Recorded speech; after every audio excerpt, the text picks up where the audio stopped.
Hello everyone. सो कैसे हैं आप लोग। आपका वेलकम है हमारे IFDA चैनल पर। सो हम स्टार्ट करने वाले हैं फ़ोटोशॉप की बिगनर सीरीज़। और अभी ये बिगनर सीरीज़ है। बिगनर सीरीज़ के बाद देन हम एडवांस सीरीज़ पर भी जाएंगे। ओके। सो चलिए आज हम फ़ोटोशॉप को स्टार्टअप करने वाले, तो मैं फ़ोटोशॉप ओपन करता हूँ और उसके बारे में आपको थोड़ा एक्सप्लेन। जब आप स्टार्टअप करते हैं तो देखिए कुछ ऐसा इंटरफेस आ रहा होता है। फ़ोटोशॉप स्टार्ट हुआ था आपका 1990 में और 19 फरवरी को। सो इसके फाउंडर थे Thomas and John knoll, brothers थे दोनों। ठीक है। सो जब आप फ़ोटोशॉप ओपन करते हैं कुछ ऐसा इंटरफेस आता है। ठीक है। ये आपकी वेलकम स्क्रीन है। ये वेलकम स्क्रीन शो करती है कि लास्ट टाइम जो आपने एडिट किए उसके कुछ सजेशंस देती है कि अगर आप उनमें से कोई डेटा पिक करना चाहते हो तो आप चाहें तो यहाँ से अपना एक पेज भी पिक कर सकते हैं, जिसे कैनवस कहते हैं। मैं आपको भी बताऊंगा उसके बारे में। और आप चाहें तो इसे स्केप से हटा भी सकते हैं, बट मैं आपको बिल्कुल डिटेल में बताना चाहता हूँ, इसलिए मैं इसे हटा देता हूँ। ठीक है। सो मैंने इसे स्केप प्रेस करके हटा दिया है। ठीक है। तो अब हम क्या करते हैं, यहाँ पर जैसे आपको ड्राइंग बनाने के लिए ड्राइंग शीट चाहिए होती है। सो ऐसे ही आपको फ़ोटोशॉप में एडिटिंग करने के लिए एक पेज चाहिए होता है, जिसे हम कैनवस कहते हैं। ठीक है। सो कैनवस को पिक करने से पहले मैं आपको थोड़ा बता देता हूँ। एडोब फ़ोटोशॉप जो है वो एक एडोब कंपनी का सॉफ्टवेयर है। फ़ोटोशॉप क्या है, एक raster based software. Raster based software क्या होते हैं, वो पिक्सल बेस्ड होते हैं। ठीक है। सो इसके बारे में आपको आगे डिटेल्स में बताऊंगा।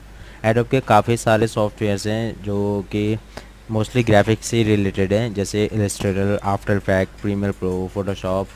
ये सारे एडोब के सॉफ्टवेयर्स हैं। ठीक है।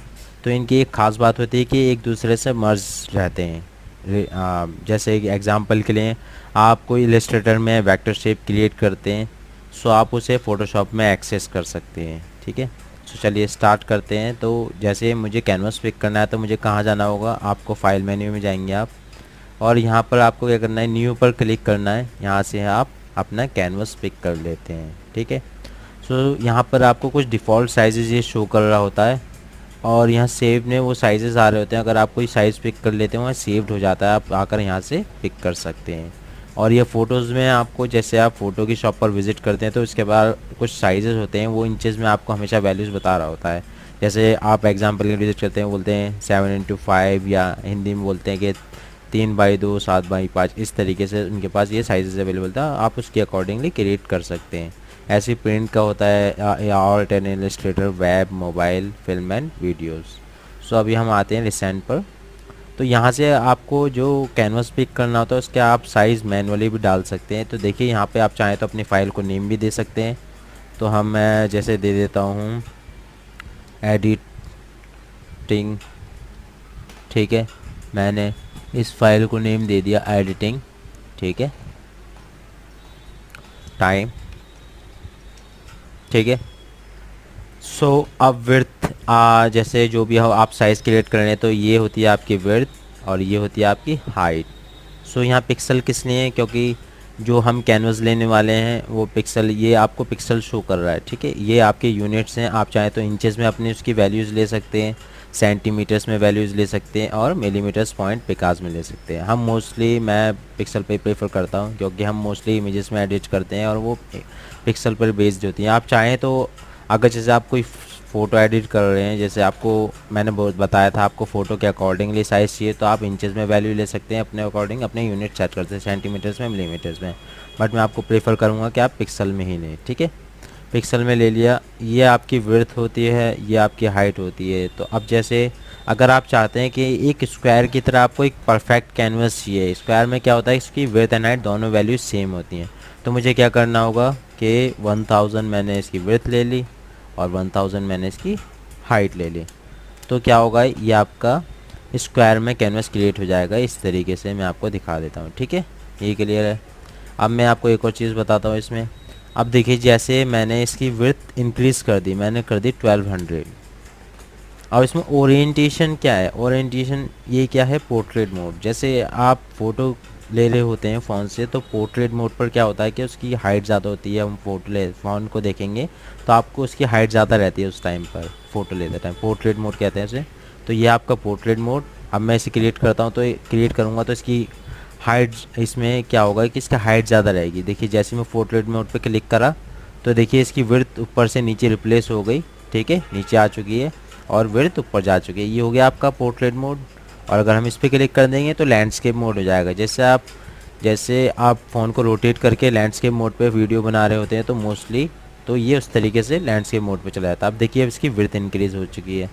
तो ठीक है, अब मैं, और ये रेजोल्यूशन क्या होता है, रेजोल्यूशन होता है कि एक इंचज़ में आपके कितने पिक्सल्स हैं, ठीक है। और आप देख सकते हैं ये सेंटीमीटर्स में पिक्सल शो कर रहा है, ठीक है। अब इसी वैल्यू का हम सेंटीमीटर्स में देखना चाहते हैं तो कितने दिखा रहा है, 118 पिक्सल इन 1 सेंटीमीटर, ठीक है। तो मैंने लिख दिया पिक्सल पर इंच। तो रेजोल्यूशन क्या होती है कि आपकी कैनवस की क्वालिटी होती है एक तरह से। तो इस लोवेस्ट रेजोल्यूशन क्या होती है आपके उसकी, तो लोवेस्ट रेजोल्यूशन क्या होती है आपके फ़ोटोशॉप की 72 और हाईएस्ट रेजोल्यूशन होती है 300। तो अगर आप हाई क्वालिटी में जाना चाहते हो तो मैं प्रीफर करूँगा कि आप हमेशा 300 पर रेजोल्यूशन को लेकर चलें, ठीक है। अब इसमें देखिए ये आपके कलर मोड्स हैं। इसमें हम मोस्टली ज़्यादा हम जो यूज़ करते हैं मोस्टली RGB यूज़ करते हैं। तो बाकी इन सब के बारे में मैं आपको आगे चलकर बताऊँगा, ठीक है। अभी मैं आपको ग्रे स्केल और RGB करके दिखा देता हूँ। देखिए जैसे अब ग्रे स्केल कैनवस में पिक करता हूँ तो आप देख सकते हैं, मैं अगर ब्रश टूल ले लूँ, ब्रश टूल ले लिया मैंने और यहाँ से मैं कोई कलर पिक कर लेता हूँ। जैसे मैंने ब्लू ले लिया तो मैं जैसे ही इसे यहाँ पेंट करता हूँ बट ये आप देख सकते हैं ग्रे कलर में पेंट हो रहा है। क्यों? क्योंकि ये एक ग्रे स्केल कैनवस है। अगर आप आइडेंटिफाई करना चाहते हैं कि ग्रे स्केल कैनवस कैसे हैं तो आप यहाँ ट्रे पैनल में आएंगे तो देखिए यहाँ पर आपको दिखाई दे रहा है ग्रे। तो एक तो आप यहाँ से आइडेंटिफाई कर सकते हैं ग्रे स्केल कैनवस है। सेकंड क्या आप कलर देख सकते हैं ग्रे कलर में ही आ रहे हैं। कोई भी कलर पिक करेंगे उसकी वैल्यू वो ग्रीन में ही शो होगा आपको, ठीक है।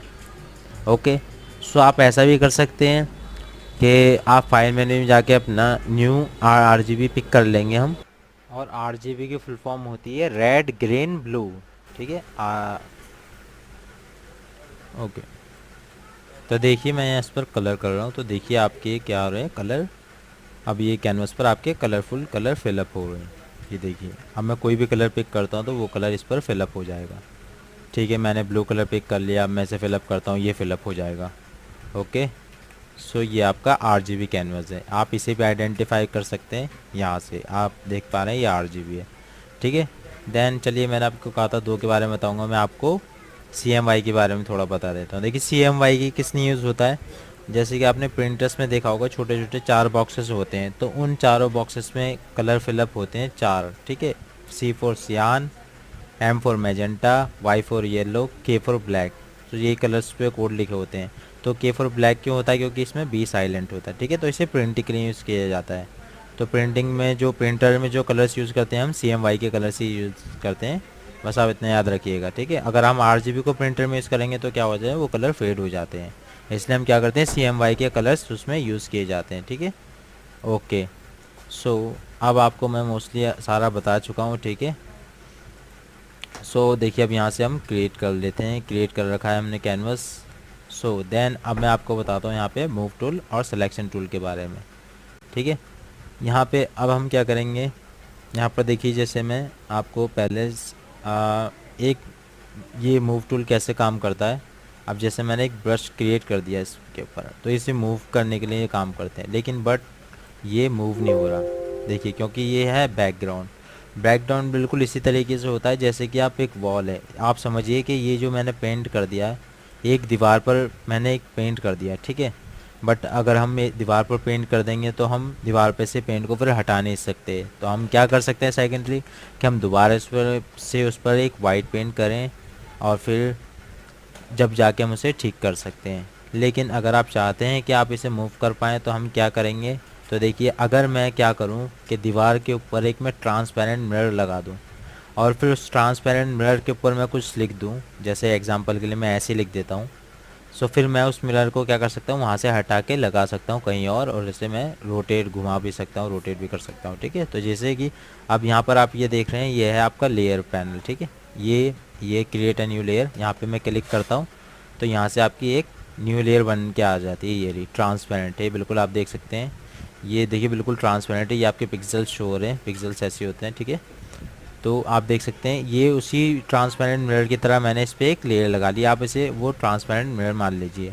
अब जैसे मैं इस पर एक कैस बना देता हूँ, जैसे कि मैंने आपको कहा था ये बना दिया और अब मैं यहाँ पर मूव टूल ले लेता हूँ। मूव टूल की शॉर्टकट की होती है वी, ठीक है। आप वी प्रेस करेंगे तो अभी आप मूव टूल पर पहुँच जाएंगे, ठीक है। तो देखिए अब मैं इसे मूव कर सकता हूँ, ठीक है। अब देखिए मैं इसे क्लिक करा है, मैंने इसे रोटेट कर रहा मूव कर रहा हूँ, तो देखिए दिखा रहा है कि आपका ऑब्जेक्ट कहाँ पर है। देखिए उस मिरर पर है, यानी कि जो हमने, आप मान लीजिए कि वो जो हमने मिरर लगाया था, हमने उस पर ऑब्जेक्ट बनाया, वो वहाँ पर है, ठीक है। तो आप लेयर पैनल में आकर यहाँ देख सकते हैं कि ये आपका ऑब्जेक्ट इस पर बना हुआ ट्रांसपेरेंट मिरर पर। तो आप इसे मूव कर सकते हैं। आप रिसाइज करना चाहते हैं तो कंट्रोल टी करेंगे, देखिए कंट्रोल टी, तो देखिए अब ये ट्रांसफॉर्म हो सकता है, ठीक है। ये देखिए छोटा बड़ा आप इसे कर सकते हैं, और फिर एंटर प्रेस कर देंगे आप। तो ऐसे आप मिरर पे काम करते हैं। अब जैसे देखिए और एक चीज़ यहाँ पे देखिए, आप इसमें ये देख पा रहे हैं कि ये ट्रांसफॉर्म के ऑप्शंस आ रहे हैं इसमें। तो ये पॉइंटर्स किस लिए आ रहे हैं, क्योंकि आप देख सकते हैं अगर मैं इसे अनसेलेक्ट करूँ मूव टूल लेके, तो आप देख सकते हैं यहाँ पर क्या आ रहा है, शो ट्रांसफॉर्म कंट्रोल्स। तो अगर आप इस पर टिक लगा कर रखेंगे तो जैसे ऑब्जेक्ट पर आप क्लिक करेंगे तो ट्रांसफॉर्म के ऑप्शंस आ जाएंगे, यानी आपको रिसाइज किए बिना ही रिसाइज के ऑप्शन शो होने लगेंगे, ठीक है।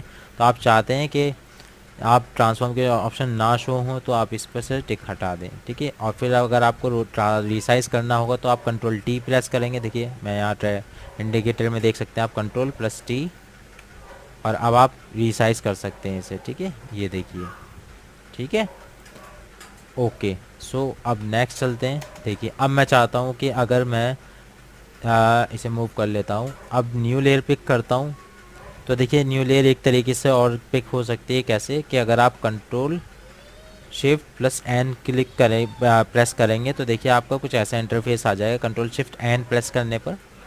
सो अब यहाँ पर आप अपने लेयर को नेम भी दे सकते हैं, जैसे मैंने लिख दिया ए, क्योंकि मैं इस पर ए टाइप करने वाला हूँ, और फिर ए लिखने मैं बनाने वाला हूँ।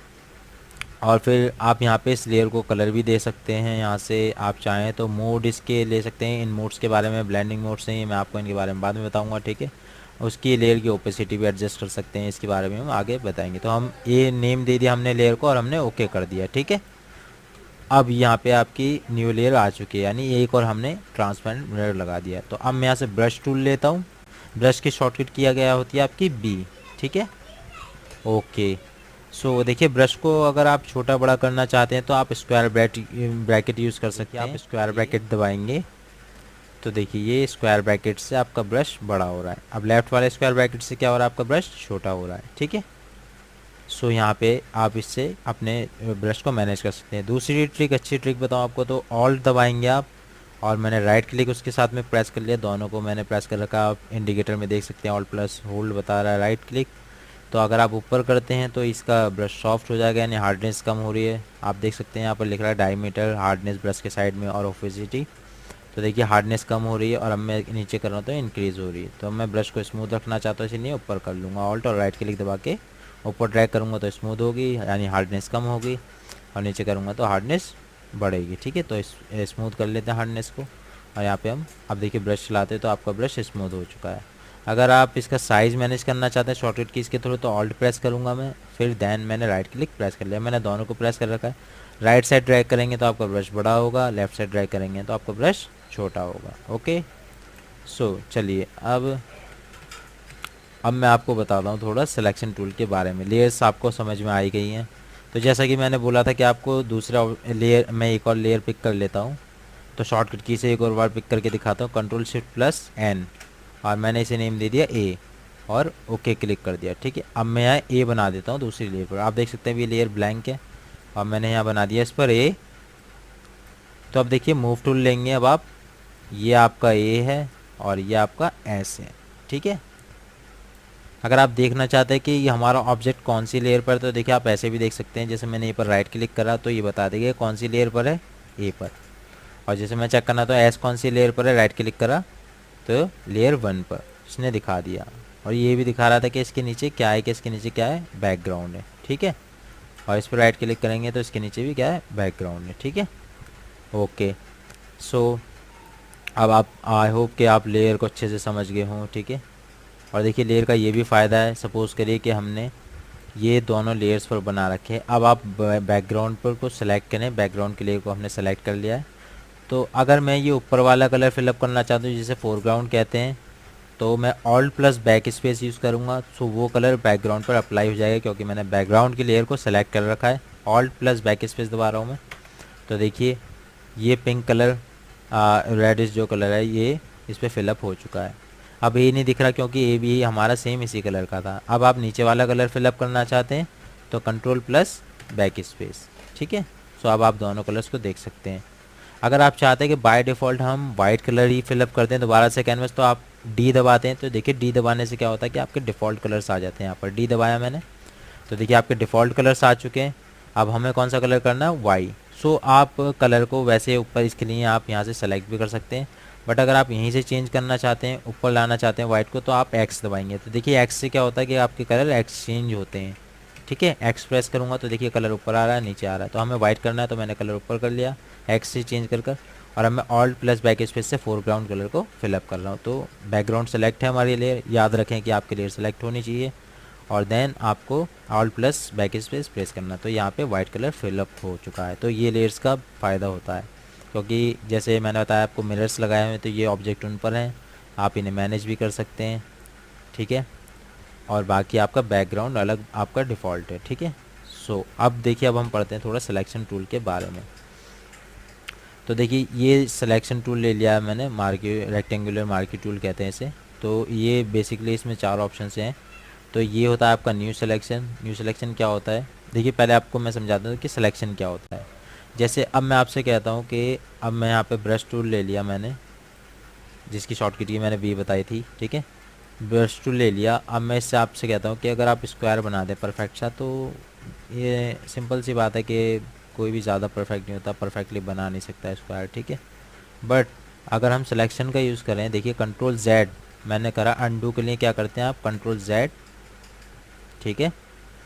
फिर मैंने बना दिया, फिर मैंने बना दिया। तो अब मैं कंट्रोल जेड प्रेस करूँगा, कंट्रोल जेड, तो देखिए रिटर्न जा रहा है, ठीक है। अगर आप रीडू करना चाहते हैं तो कंट्रोल शिफ्ट प्लस जेड, फिर दोनों को प्रेस करके रखेंगे कंट्रोल और शिफ्ट को, फिर दोबारा से जेड प्रेस कर देंगे, फिर दोबारा से जेड प्रेस कर देंगे, ठीक है। कंट्रोल शिफ्ट को दबा कर रखना है और फिर जेड को दबाते चले जाना, तो आपको रीडू होता चला जाएगा। फिर रिटर्न जाना चाहते हो control Z control Z control Z, इससे अनडू होता है कंट्रोल जेड से और रीडू होता है कंट्रोल शिफ्ट प्लस जेड से, ठीक है। सो अब मैं क्या करता हूँ, एक सिलेक्शन बना लेता हूँ। यहाँ पर ये बनाया मैंने, क्लिक करके ड्रैग कर दिया सिलेक्शन, वैसे इसकी शॉर्टकट की होती है एम, ठीक है। और अब मैं ब्रश टूल ले लेता हूँ और ब्रश का साइज़ बड़ा कर लेता हूँ, जो मैंने ट्रिक बताई थी आपको, alt right click and right side drag कर देता हूँ। तो अब मैं देखिए मैं ब्रश करता हूँ तो आपका कलर सिर्फ आपके सिलेक्शन के अंदर ही फिलअप हो रहा है। क्योंकि तो सिलेक्शन क्या है बेसिकली, अगर आपसे कोई पूछे या आपको पता होना चाहिए कि सिलेक्शन क्या है, हमारा जो कैनवस है इस कैनवस का एक एक्टिव पार्ट है, ठीक है। सिलेक्शन क्या है, इस कैनवस का एक्टिव पार्ट है। जब ये रनिंग पे होता है तो डेटा इसी के अंदर क्रिएट होता है, अदरवाइज बाहर नहीं होता। तो आप देख सकते हैं मैं बाहर क्रिएट करूँ तो ये नहीं होगा, ठीक है, सिलेक्शन के अंदर ही होगा। और देखिए अगर आप शॉर्टकट कीज़ के थ्रू इनमें कलर फिलअप करना चाहते हैं तो देखिए जैसे मैं फोरग्राउंड का कलर चूज़ कर लेता हूँ ये, और ये सेलेक्ट कर लिया, नीचे वाला भी सेलेक्ट कर लेता हूँ मैं। तो जैसे मैंने ये वाला ले लिया, ठीक है, ओके। सब ऊपर वाला कलर फिलअप करना है तो ऑल्ट प्लस बैक स्पेस, और नीचे वाला फिलअप करना है तो कंट्रोल प्लस बैक स्पेस, यानी फोरग्राउंड कलर फिलअप करना चाहते हैं ऊपर वाला तो ऑल्ट प्लस बैक स्पेस, और नीचे वाला फिलअप करना चाहते हैं बैकग्राउंड तो कंट्रोल प्लस बैक स्पेस, ठीक है, ओके। सो अगर आप और देखिए सिलेक्शन जब तक रनिंग पे तो आप इसके अंदर कलर चेंजेस कर सकते हैं। और जैसे ही अगर आपने सिलेक्शन डन कर दिया तो सिलेक्शन डी सेलेक्ट या डन किससे होता है, कंट्रोल डी से, कंट्रोल डी प्रेस कर दिया तो अब आप यहाँ डेटा बना सकते हैं। सो आप ध्यान रखें कि जब आप सिलेक्शन रनिंग पे हो जब भी आप डेटा में चेंजेस करें, यानी कलर चेंज करें इसमें, अदरवाइज सिलेक्शन डन होने के बाद अगर करेंगे तो वो फिर बाहर भी होने लग जाएगा। तो सिलेक्शन किससे हटता है मैंने आपको बता दिया, कंट्रोल डी से, ठीक है, कंट्रोल जेड से मैंने सब कुछ हटा दिया, ठीक है। अब क्या करते हैं, अब सिलेक्शन में आपको उसके और मोड्स बताता हूँ। देखिए ये है ऐड सिलेक्शन मोड। सो ये कि बेसिकली किसी नहीं होता है, पहले देखिए न्यू सिलेक्शन क्या करता है, सिर्फ एक सिलेक्शन होता है, दूसरा मैं क्रिएट करता हूँ, पहला हट जाता है। लेकिन अगर आप चाहते हैं और देखिए एक से ज़्यादा बनाना चाहते हैं तो हम यहाँ पे लेंगे ऐड सिलेक्शन। ये देखिए अब इससे हम मल्टी सिलेक्शन बना सकते हैं, 1 2 3 4, ठीक है। सो हमारे 4 सिलेक्शन बन चुके हैं, ठीक है। अब आप इनमें कलर्स भी कर सकते हैं उन शॉर्टकट कीज़ के through, alt plus back space, और चाहे तो ब्रश भी यूज़ कर सकते हैं। तो पूरे इन सिलेक्शंस के अंदर ही डेटा बनेगा जैसा कि मैंने आपको बताया था। ओके, सो अब मैं इसका एक और यूज़ बताता हूँ ऐड सिलेक्शन से। और हम क्या कर सकते हैं, कंबाइन भी कर सकते हैं। देखिए जैसे मैंने एक ये बना दिया और मैंने इसे एक अंदर से निकाल दिया, तो क्या हो गया, कंबाइन। ठीक है, ओके। और फिर आपके अंदर वही चीज़ें रिपीट कर सकते हैं। अब ज़्यादा बताने की ज़रूरत नहीं, आई होप आपको समझ में आ गया होगा। देन हम आते हैं सब्ट्रैक्ट सिलेक्शन। सब्ट्रैक्ट सिलेक्शन क्या करता है, देखिए जैसे मैंने एक सिलेक्शन बनाया और फिर देन मैंने क्या करा कि एक और सिलेक्शन बनाता हूँ और इस पर ऐसे ले आता हूँ, तो ये क्या करेगा, इसे जितना पार्ट इस पर आ रहा है वो इसे क्रॉप कर देगा। एक काम ये होता है सिलेक्शन का। दूसरा क्या होता है कि अगर मैं अंदर की साइड से निकालूं तो ये क्या होगा, इसे सब्ट्रैक्ट कर देगा। इस पर कलर फिलअप नहीं होगा, अदरवाइज़ ये जो अब एरिया बचा है ये इससे सब्ट्रैक्ट कर चुका है कि इसने कि इस पर कलर नहीं होना है। तो बाकी जो सिलेक्शन आ रहा है ये दो इनमें हो जाएगा। ठीक है, ऑल्ट प्लस बैक स्पेस, ये देखिए कलर हो गया। तो ये कुछ एक अच्छा सा सिंपल सा फ्रेम बन चुका है, फ्रेम टाइप। ठीक है, ओके ओके। सो रिटर्न आ जाते हैं। अब देखिए एक और ऑप्शन बचा है आपका, इंटरसेक्ट। तो एक ये ले लिया मैंने, सिलेक्शन बना लिया। ऐड सिलेक्शन से मैं 3-4 सिलेक्शन बना लेता हूँ, 1 2 3 4। अब मैं ले लेता हूँ आपका इंटरसेक्ट सिलेक्शन। सो देखिए अब मैं इसे ड्रैग करता हूँ, सो इसके अंदर जितने भी सिलेक्शंस आ रहे हैं वो रह जाएंगे, बाकी अदरवाइज़ रिमूव हो जाएंगे। सो हो चुके हैं। अब वहाँ पे आप सिंपल वही स्टेप रिपीट करते हैं। मुझे नीचे वाला कलर करना है बैकग्राउंड, तो कंट्रोल प्लस बैक स्पेस।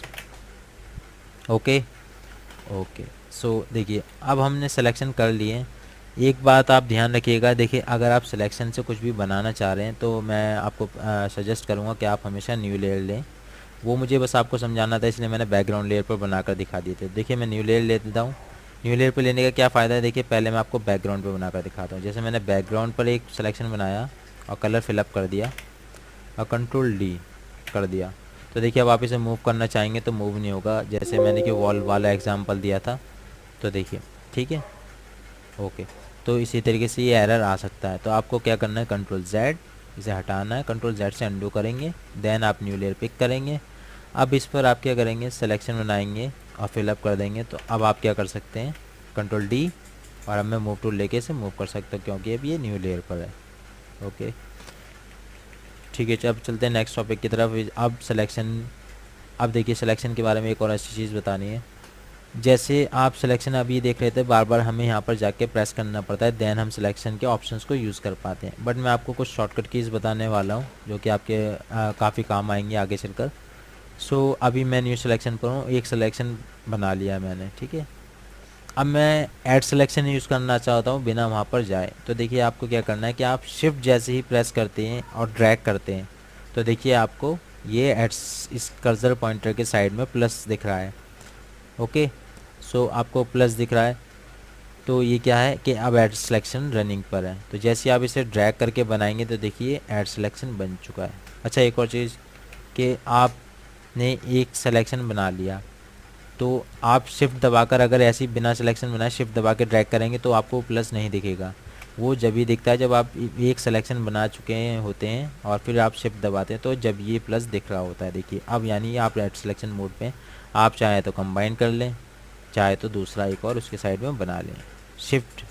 तो शिफ्ट से क्या होता है कि कुछ वक्त के लिए यानी टेम्परेरी टाइम के लिए वो उस पर आ जाता है। जैसे मैं शिफ्ट को छोड़ूंगा देखिए वहाँ से यहाँ से अब हटेगा। देखिए जब शिफ्ट से फिंगर हटाया तो देखिए वो रिटर्न न्यू सिलेक्शन पे जा चुका है। तो कंट्रोल डी कर देते हैं। अब ऑल्ट सब्ट्रैक्ट सिलेक्शन यूज़ करना चाहते हैं आप, अब हमने बना लिया है तो ऑल्ट दबाऊंगा, देखिए ये आ गया आपका माइनस। तो अब मैं इसे सब्ट्रैक्ट कर सकता हूँ, चाहे तो ऐसे सब्ट्रैक्ट कर सकता हूँ। ठीक है, अब इंटरसेक्ट की क्या शॉर्टकट की होती है, अब मैं शिफ्ट से ऐड सिलेक्शन बना लेता हूँ 3-4।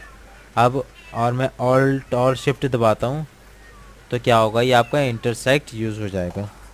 ऑल्ट प्लस शिफ्ट यूज़ कर रहे हैं अब हम, तो देखिए क्रॉस आ चुका है इस पर। और हम ड्रैग करेंगे तो जो भी सिलेक्शन इसके अंदर आ रहे हैं वो आपके क्या हो जाएंगे, वही रह जाएंगे, अदरवाइज सारे हट जाएंगे। ओके, सो शॉर्टकट कीज़ याद रखिएगा, बहुत काम की चीज़ है ये। अब देखिए सिलेक्शन आप अच्छे से समझ चुके हैं, अब मैं आपको बताता हूँ फैदर। फैदर देखिए क्या करता है, पहले आपको डेफिनेशन समझा देता हूँ। फैदर हमारे सिलेक्शन के एजेस को स्मूथ कर देता है। ठीक है, तो जैसे मैं एक सिलेक्शन बनाता हूँ, तो सिलेक्शन बनाता हूँ और पहले मैं नॉर्मल सिलेक्शन बनाता हूँ और इससे आपको कलर फिलअप करके दिखाता हूँ। देखिए हो गया। अब मैं एक और सॉरी विदाउट फेदर बना के दिखाना था पहले, ठीक है। तो यहाँ पहले मैं आपको एक नॉर्मल सिलेक्शन बना के दिखा देता हूँ और इसमें कलर फिलअप करके दिखा देता हूँ। Control D. अब देखिए फेदर जब भी देना होता है तो सिलेक्शन बनाने से पहले दिया जाता है, ये बात ध्यान में रखिएगा। यहाँ से आप चले जाएँ, अगर आप यहाँ से बना रहे हैं तो आपको पहले फेदर देना पड़ेगा। यहाँ पे 5 दे दिया, जैसे मैं देता हूँ 10। और अब मैं सिलेक्शन बनाता हूँ तो देखिए इसके एजेस राउंड हो चुके हैं, यानी ये जो फेदर अब कलर फिलअप करने वाले हो काफ़ी स्मूथ बनने वाला है। मैं फिलअप करता हूँ कंट्रोल प्लस बैक स्पेस, तो देखिए इसके एजेस कितने स्मूथ हैं इसके कंपैरिजन में। तो ये फेदर का ये काम होता है कि हमारे एजेस को स्मूथ कर देता है, ठीक है। ओके, सो आई होप आप समझ चुके होंगे। तो हमेशा ध्यान रखिएगा कि अगर आप यहाँ से फ़ायदा देना चाहते हैं तो सिलेक्शन बनाने से पहले यहाँ पर फ़ायदा दे दें। अगर आप चाहते हैं कि सिलेक्शन बना लिया आपने बाई चांस और जब आप फ़ायदा देना चाहते हैं तो उसकी भी मैं ट्रिक बता देता हूँ। जैसे आपने सिलेक्शन बनाया यहाँ पर, ठीक है। बट आप एक बात ध्यान रखिए, जैसे मैंने बताया आपको हर ऑब्जेक्ट न्यू लेयर पे बनाना है, बट मैं इसी पे बना रहा हूँ क्योंकि बस एक्सप्लेन करना चाह रहा हूँ। अगर आप प्रैक्टिस करना चाहें तो आप न्यू लेयर पे ट्राई करें, मतलब दूसरी लेयर पे ऑब्जेक्ट बनाए। जैसे आपने सिलेक्शन बना लिया, आप न्यू लेयर पे करना चाहते हो कोई प्रॉब्लम नहीं है, आप जा सकते हैं न्यू लेयर पे क्योंकि अभी ऑब्जेक्ट नहीं बना है।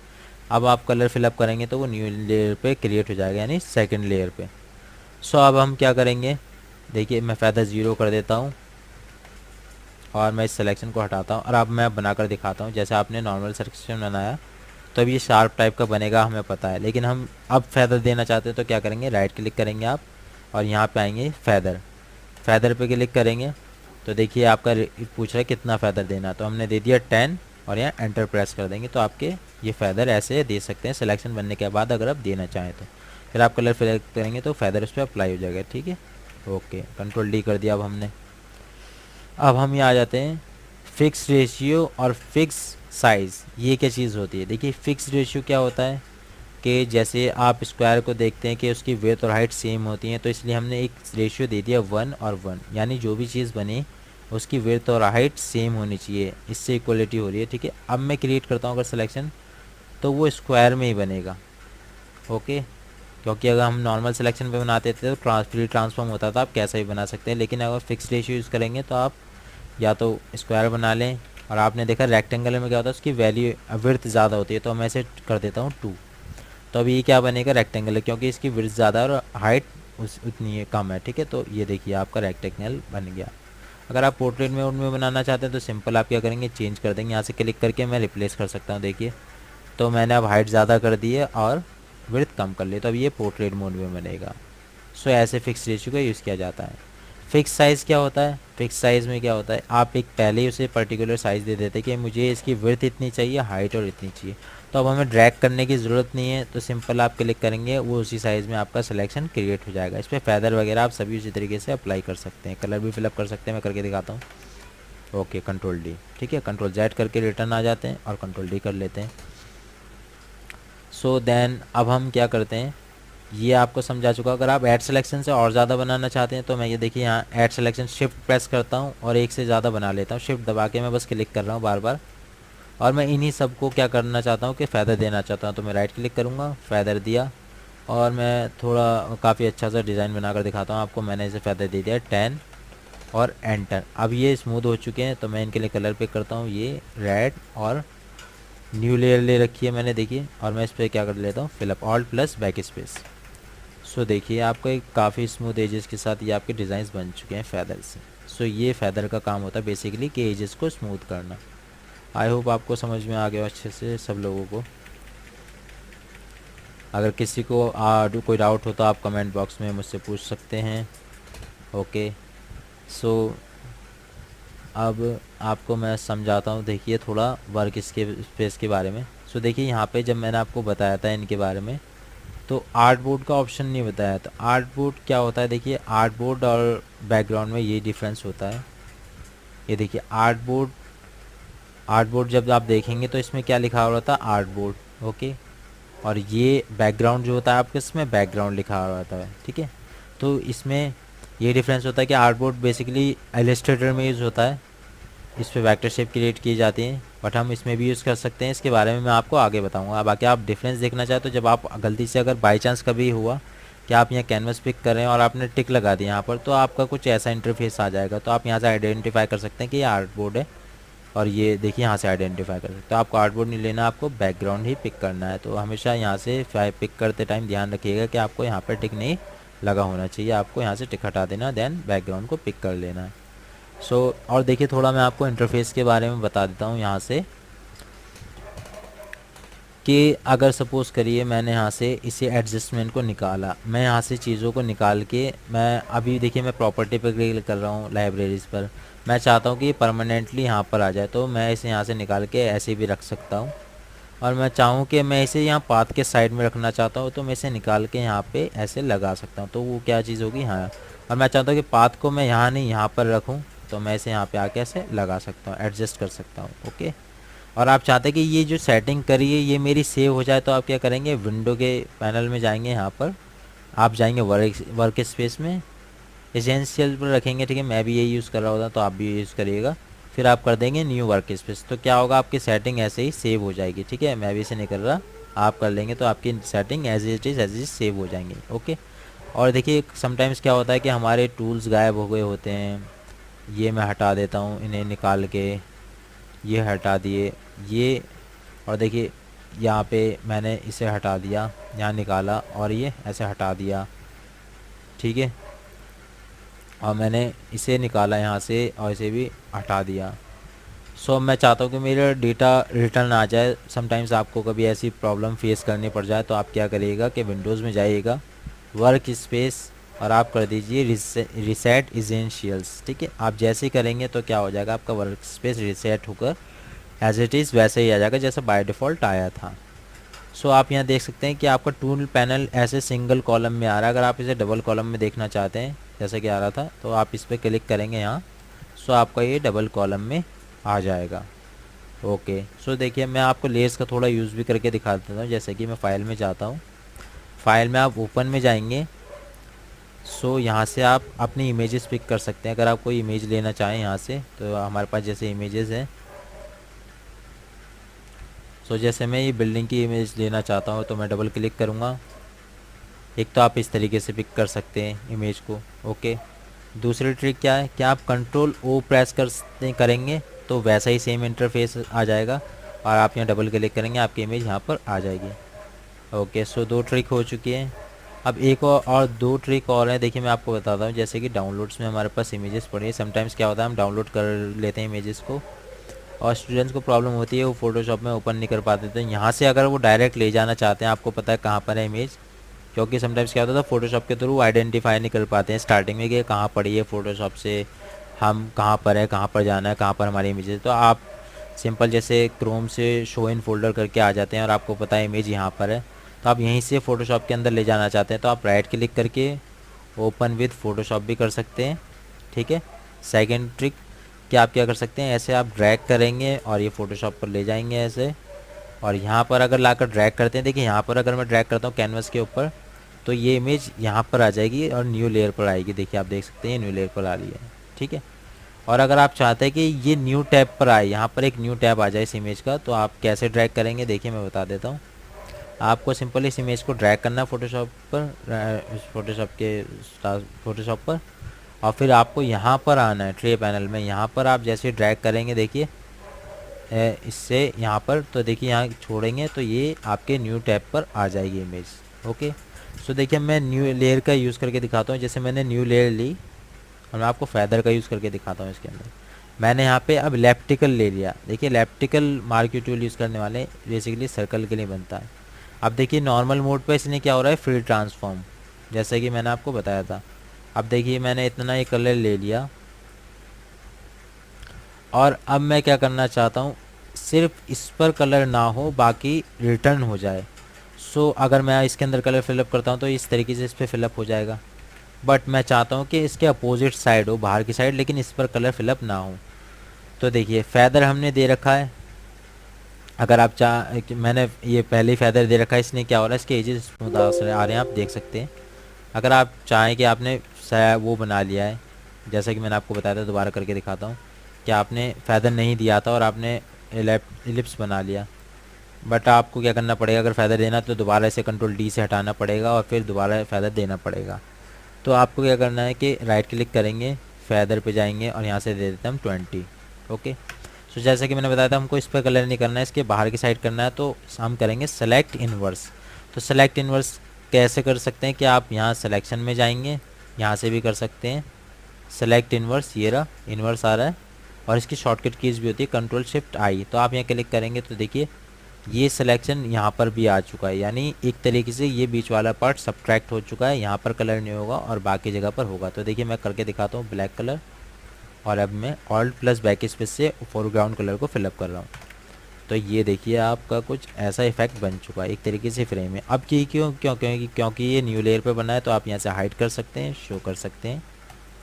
ओके, और आप चाहें तो इस पर कंट्रोल जेड से रिटर्न जाएं और फिर अपने सिलेक्शन पर आ जाएं, और फिर आप चाहें तो अब यहाँ से दूसरा कलर भी कर सकते हैं, वाइट और alt plus backspace. So देखिए ये होता है आपका सेलेक्ट इनवर्स। ओके, इसकी शॉर्टकट की होती है कंट्रोल शिफ्ट प्लस आई। सो ठीक है, सो आज के लिए इतना ही, बाकी मैं आपको कल बताऊंगा इसके बारे में। सो आज की क्लास हमारी इतनी थी, मूव टूल और सिलेक्शन टूल, और बाकी मैंने आपको इसके बारे में डेफिनेशन बता दी है काफ़ी। सो आई होप आपको सभी को क्लास अच्छी लगी हो। और मैं आपको ये और बताना चाहता हूँ कि जैसे किसी किसी के पास क्या होता है कि लो कॉन्फ़िगरेशन का पीसी अगर कुछ लोगों के पास, सो वो क्या करें, मैं उनको प्रीफर करूँगा, देखिए मैं उनको प्रीफर करूँगा कि वो फ़ोटोशॉप का 2019 वर्ज़न यूज़ करें। ओके, क्योंकि उसमें क्या होता है कि वो लो कॉन्फ़िगरेशन पीसी पर भी अच्छे से परफॉर्मेंस देता है, और जो मैं ये वर्ज़न यूज़ कर रहा हूँ ये फ़ोटोशॉप का 2021 वर्ज़न है। सो अगर जिनके पास लो पीसी कॉन्फ़िगरेशन का पीसी है और उन्हें लगता है कि 2021, और वैसे भी वो अगर चलाएंगे तो वो स्लो ही चलेगा, परफॉर्म स्लो करेगा। सो अगर वो चाहते हैं कि अच्छे से परफॉर्म करें तो वो 2019 वर्ज़न यूज़ करें। सो वो इसके मोस्टली इसके 90% टूल्स आपको उसमें मिल जाएंगे, कोई ज़्यादा डिफरेंस नहीं है इसमें। तो अगर किसी के पास लो कॉन्फ़िगरेशन का पीसी है तो वो फ़ोटोशॉप 2019 यूज़ कर सकता है। तो जो भी मैं बताऊंगा सारी चीज़ें आपको उसमें मिल ही जाएंगी, ठीक है। और जो इनके पास हाई कॉन्फ़िगरेशन में है, सो वो 2021 या 22 पर भी जा सकते हैं। सो आई होप आपको क्लास अच्छी लगी हो, और आपको वीडियो अच्छी लगी हो तो लाइक करें, सब्सक्राइब करें और शेयर करें। अगर कोई आपको लगा हो कि कुछ चीज़ मिस पॉइंट है या फिर कोई डाउट्स हैं, क्वेश्चंस हैं, सो आप मुझे कमेंट सेक्शन में बोल सकते हैं।